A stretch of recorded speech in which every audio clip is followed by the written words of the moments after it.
We're going to continue our great Bible event series. We're going to be in the book of Acts, chapter 27. We're going to talk about the God of the storm. And I find it kind of fitting that the lesson, the God of the storm, kind of fits with the prayer request we started with this morning. With Christy Barnes, we got news at lunchtime that she was on her way to the hospital. We know that as we were following this, as it was unfolding this weekend, they were having lots of difficulties getting back to Miami. They made it to the Port-au-Prince city in Haiti and were having trouble getting the hospital in Miami to accept her. So they weren't going to be able to get a medical transfer there. So it ended up delaying them coming home to Miami or coming back to the States in Miami. But like I said, the God of the storm and how it fits in this story is God was working in that delay. They got themselves an American Airlines flight this morning and happened to be sitting right next to a woman who was good friends and knew the chief doctor at the hospital they were trying to go to. And so they shared a cab with this young lady or this lady from the airport to the hospital, and now they've got multiple doctors working with Christy right now at the hospital. So the Lord definitely works, and he works sometimes when things seem not to be going our way. The Lord is working his mighty hand and getting things working the way that they should be. So praise the Lord for that. Now, the God of the storm, we're going to talk about in Acts chapter 27. When we look at the book of Acts, especially what we've been covering recently about Paul and his missionary journeys and how then he comes to Jerusalem and he gets put under arrest and he's been going through trials and having to stand before judges and if you take all that story, if that story were to be made into a movie, Acts chapter 27 would be like the climax of that movie. It would be building to an exciting point, and here's the climax of it. You know that as you read the book of Acts, we understand that it's not just some dry history book story. It's actually a very moving story. There's lots of things going on. The Bible is an extremely interesting book. Too many people, look at the Bible and just think of it's just a bunch of boring histories, and some people look at it as, some people on the outside of Christianity look at it as a bunch of superstitions, but it's a really dramatic story of unfolding events and things and how God works in our lives, and that's what we want to look at here today. We see now we're going to be talking about in Acts chapter 77, we're going to be talking about storms and shipwrecks and lives hanging in danger and all kinds of exciting things going on.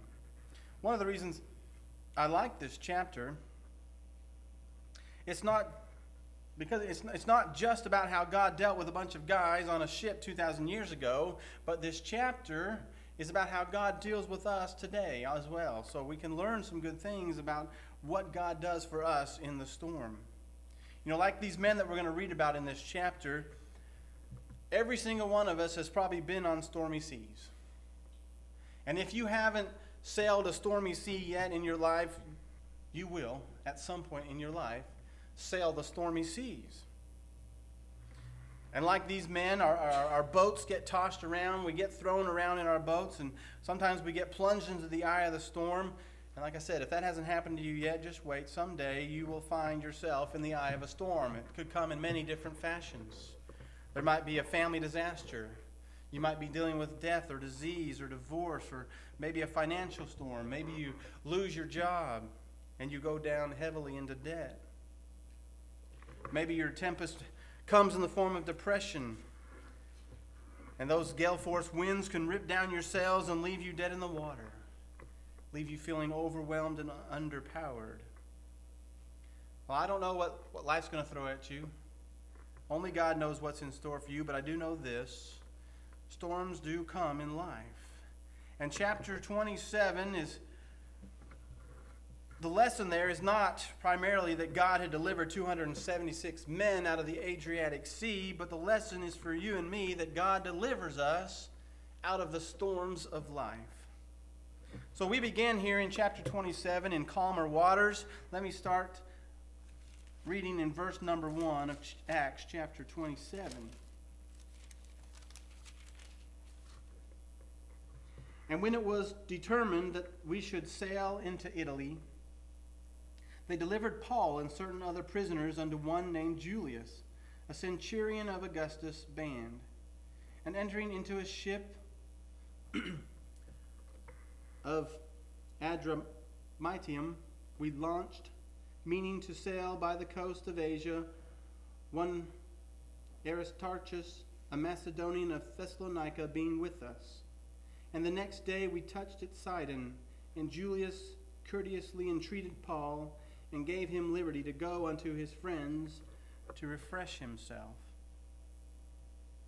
You see here, the first way God works in our lives in the stormy times is to put the right people in at the right time. Just as this example we gave about Christy Barnes, he puts the right people in our lives at the right time. With Paul, he started with a man named Julius. Now, I don't really know who this Julius was, but I know who put him there. I know why Julius was the centurion in charge of that boat. Julius was a man who shows kindness to Paul when kindness was what Paul really needed at this time in his life. Not only does Julius save Paul's life later in this chapter, but verse 3 tells us that he allowed him to go to his friends in Sidon. Now, when you read those verses, it's kind of interesting to note. Well, he was allowed to go to his friends in Sidon, and you might want to think to yourself, what friends did Paul have in Sidon? There's no record anywhere else in any of the histories that we have of a church being in Sidon before this or even after this. So who were these friends? Some people that just happened to stop in Sidon, and Paul just happened to have some Christian friends there. Well, I don't believe that that's a coincidence at all. There's no coincidences with God.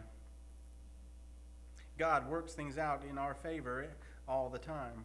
So there didn't just happen to be some group of believers in Sidon. God had put them there to be with Paul and to minister to him during this time of need that he had. At least one of the reasons we see here was they were there to minister to Paul when Paul deeply needed some friends. Paul was bound. He'd been bound for years already. He was on his way to Rome, and he needed some encouragement. There were two other men were put there for Paul as well, and they were both mentioned in verse number 2. Well, they weren't necessarily mentioned by name, but the first is Luke. That's why I say they weren't necessarily mentioned by name. Most of you say, well, when I read this, I don't see Luke's name there. No, but the verse starts out saying that we boarded. We sailed. See, this we is the author of the book of Acts, which is Luke. Luke was with Paul.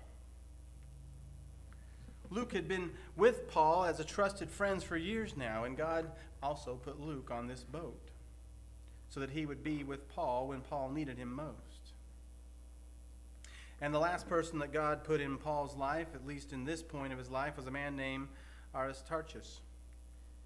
And though Luke could be listed, Luke could have been listed on the ship's log as Paul's personal physician, it was a good chance that this Aristarchus was something else.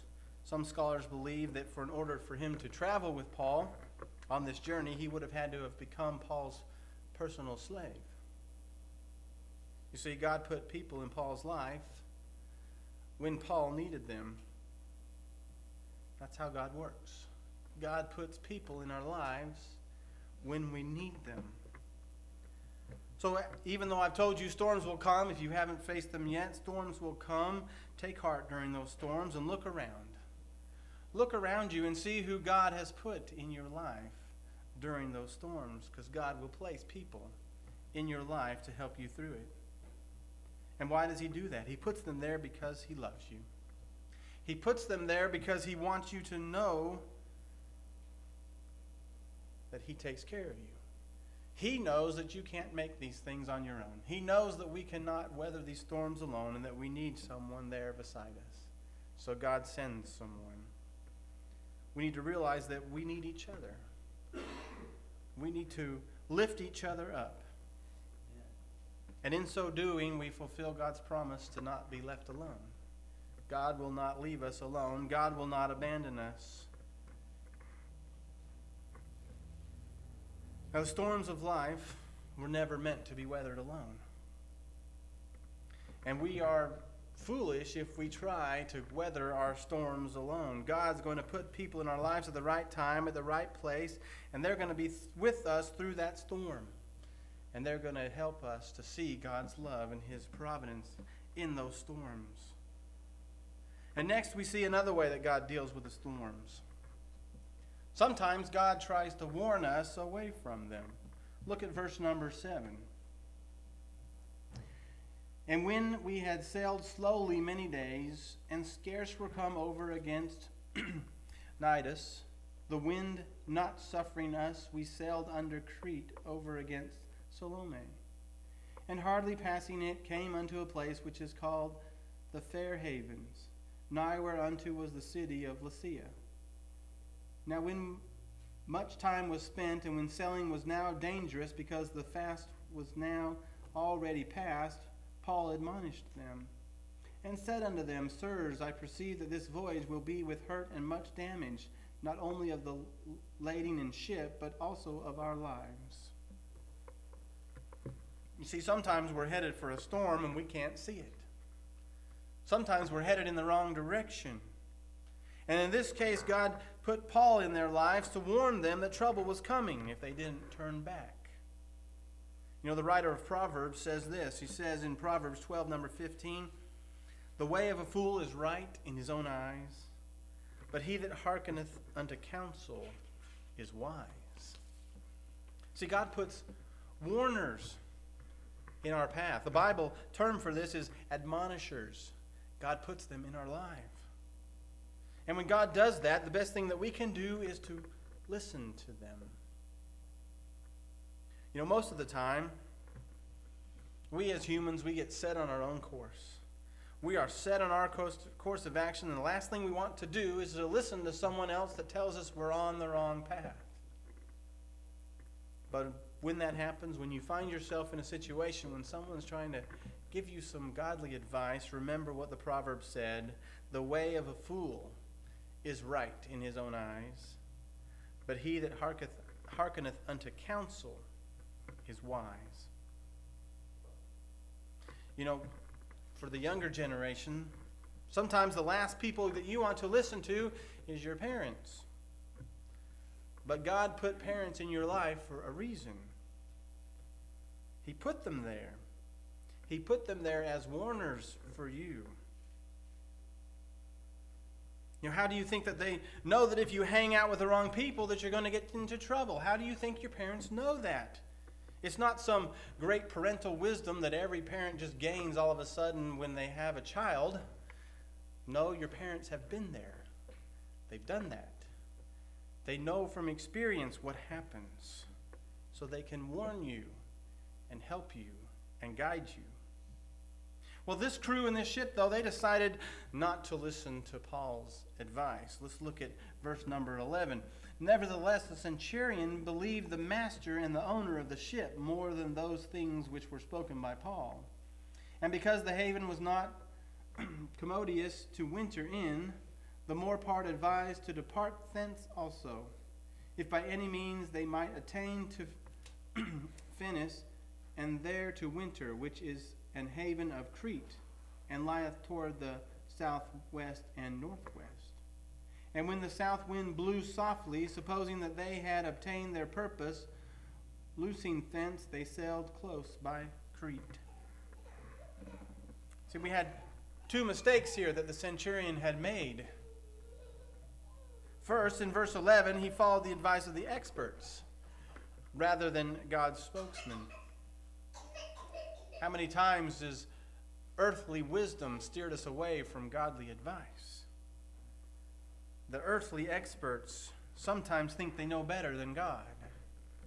Not so in this case. And the second mistake he made was in verse 12, where he said that the majority ruled, and the majority of them wanted to go. That's somewhat dangerous sometimes, to simply follow majority rule. You know, you can see examples of this in the Old Testament. 12 men went into the land of Canaan to spy it out, and 10 came back and said that there are giants in the land. We look like grasshoppers to them. There's no way that we can beat them. But Joshua and Caleb had a different report. Because when they looked at the land, instead of giant warriors, they saw a mighty God who can do anything, who could conquer the land.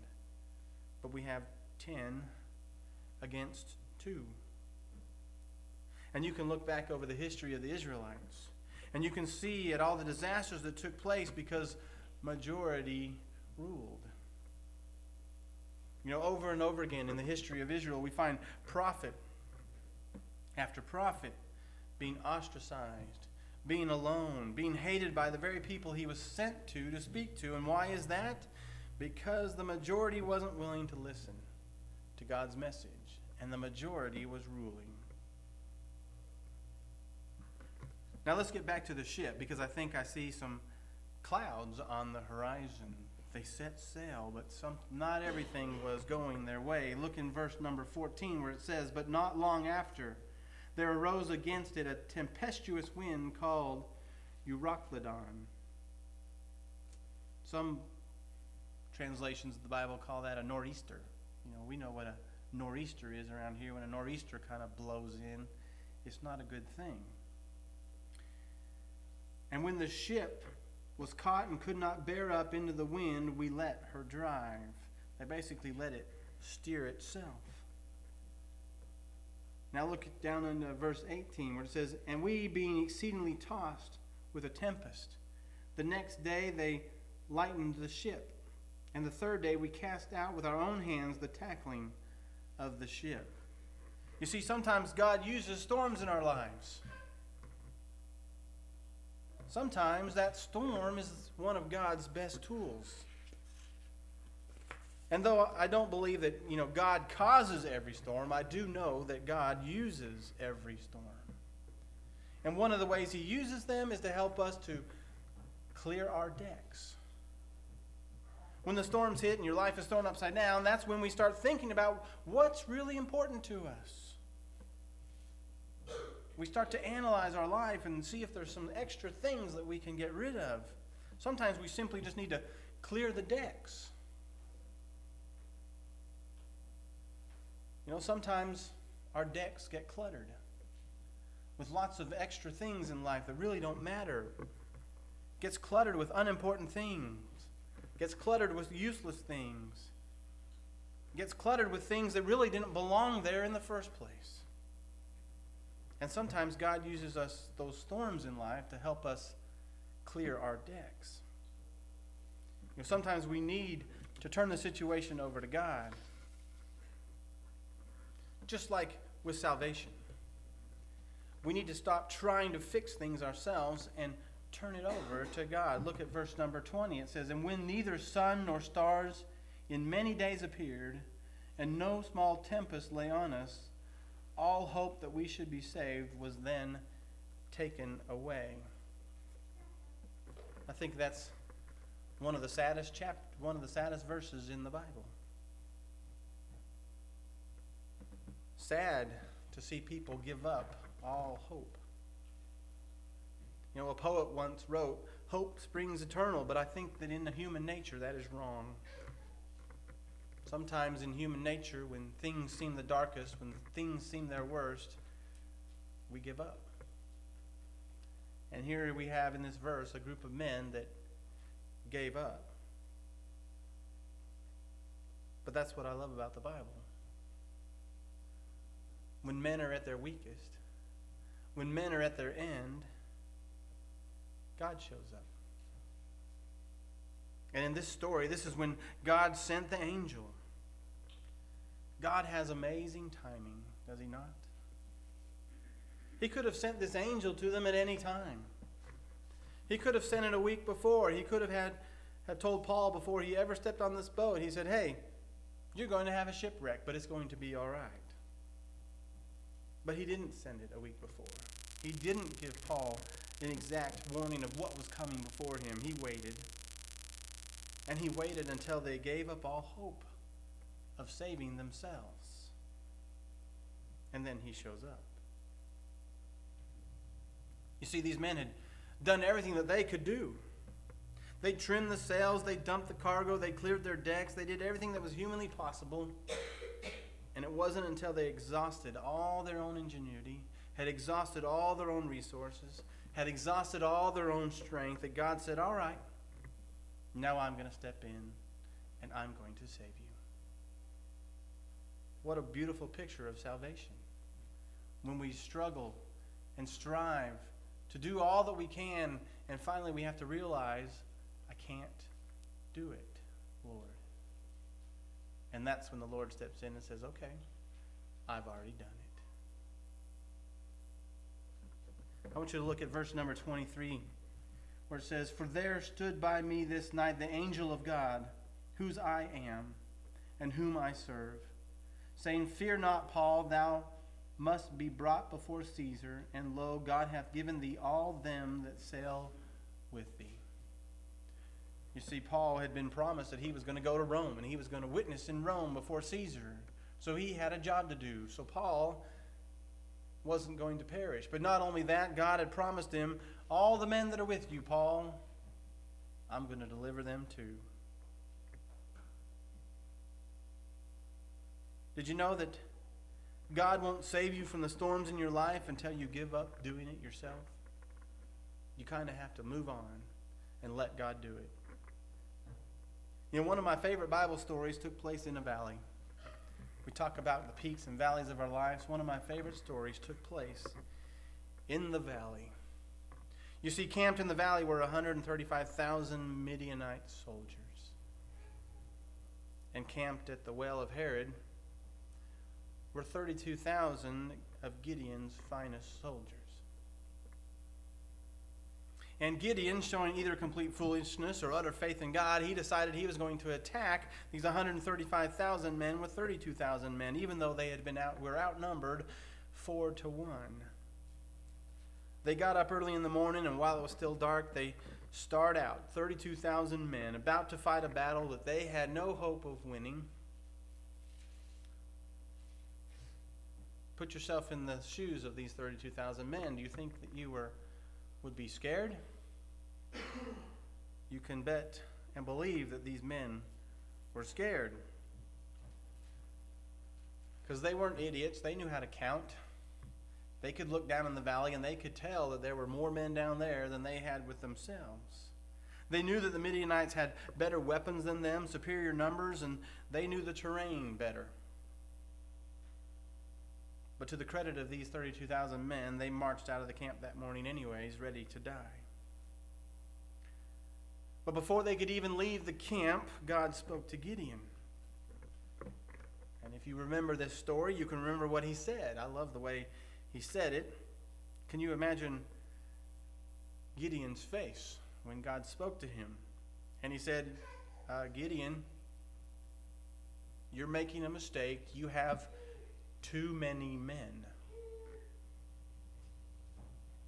You know, Gideon wasn't an idiot either. He knew how to count.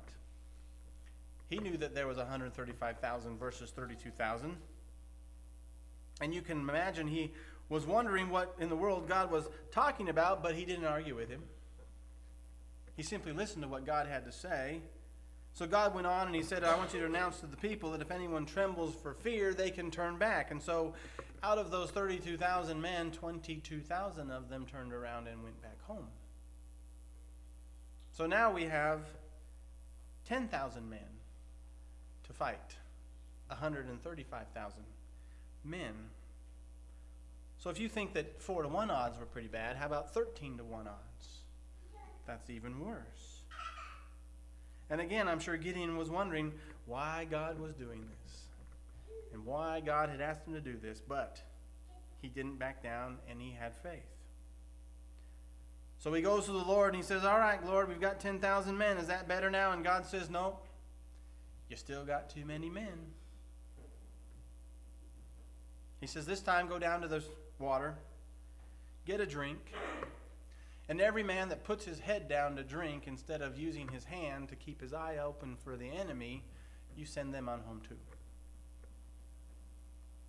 So after this was all done, can you guess, if you remember the story, how many men used their hands to drink? Out of 10,000, only 300. So now we have 300 against 135,000. So basically here, these men must be thinking this is hopeless. This is crazy. How can 300 men win a battle when they're outnumbered 450 to 1?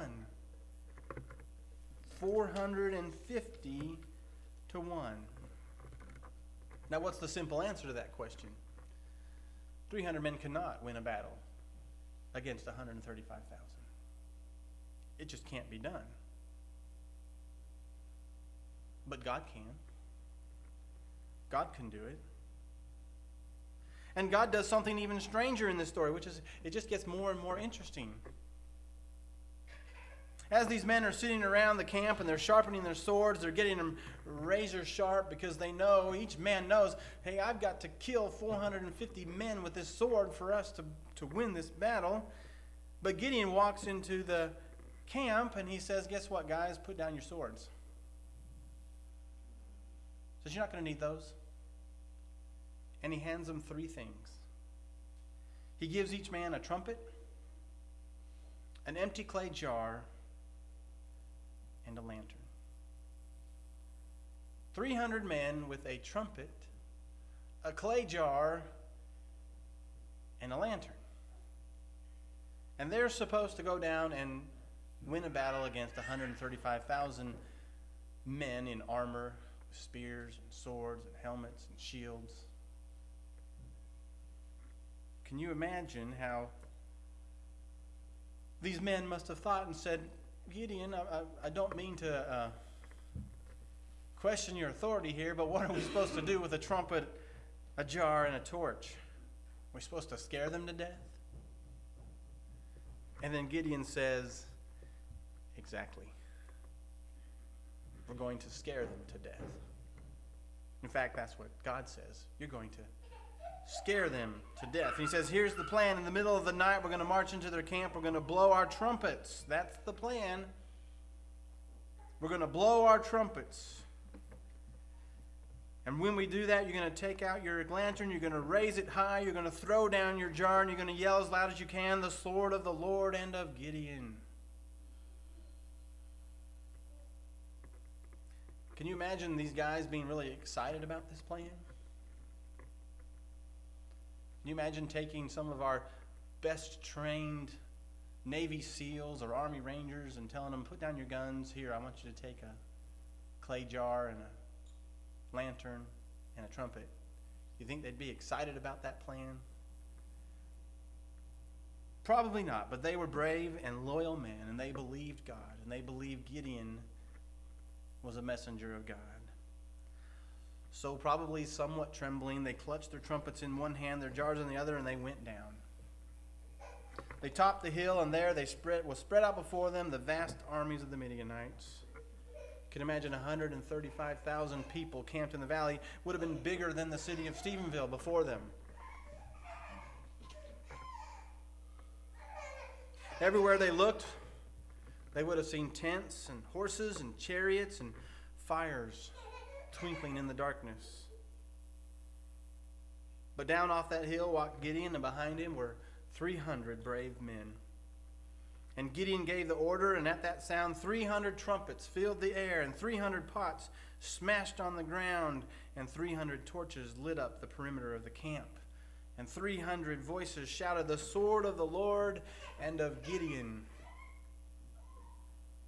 You can just imagine the sound of those clay pots crashing, sounding perhaps like a sword being unsheathed, and then the lantern being held up looked like a flaming sword all around them. And that's when it happened.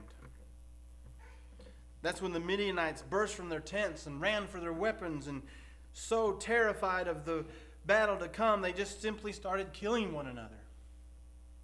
They just started slashing and gashing at anything and everything that got near them.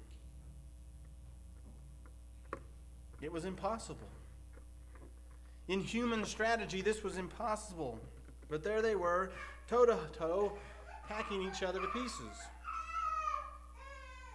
And the ones that weren't doing that, the ones that weren't killing each other, they started doing something else that was equally strange. They started to run away. So you see these thousands of soldiers running away. What do the 300 men do? Do they shout and jeer at them and trash talk? No, 300 men start chasing them. You can see it now. You can see hundreds of thousands of men screaming and running and having 300 guys chasing behind them. Only God could do something like that. Only God can orchestrate. And the funniest thing is these 300 men aren't even chasing them with swords. They're chasing them with trumpets.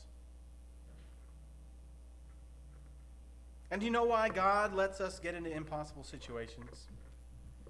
Do you know why it's only when we give up our hope that He saves us? Well, we don't have to guess about that either, because He told Gideon in the 7th chapter of the book of Judges, let me read that to you. He said, "Lest Israel vaunt themselves against me, saying, mine own hand hath saved me." God does it that way so He gets the glory. When we give up on our storms, God saves us and He gets the glory. You know, Paul told the men about the angel. He told them that they were going to be saved, and then he made the definitive statement of chapter number 27. In verse 25, he says this, "Wherefore, sirs, be of good cheer." And why is that?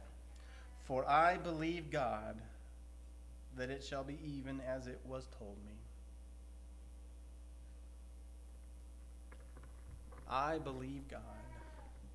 See, God has told us He will be with us through our storms.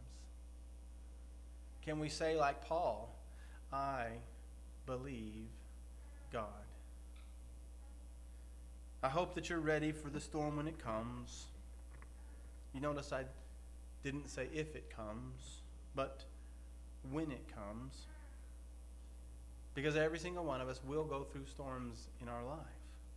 Some more tempestuous than others, but all of us will go through storms. And when they come, I hope that you're ready to trim your sails. I hope that you can dump the cargo to clear your decks. I hope that you do everything humanly possible to deal with that storm. And then, when you give up all hope, you can ask God to deliver you from the storm and believe that God will fulfill His promise and He will be with you. And He will deliver you. Let's stand and be dismissed in a word of prayer.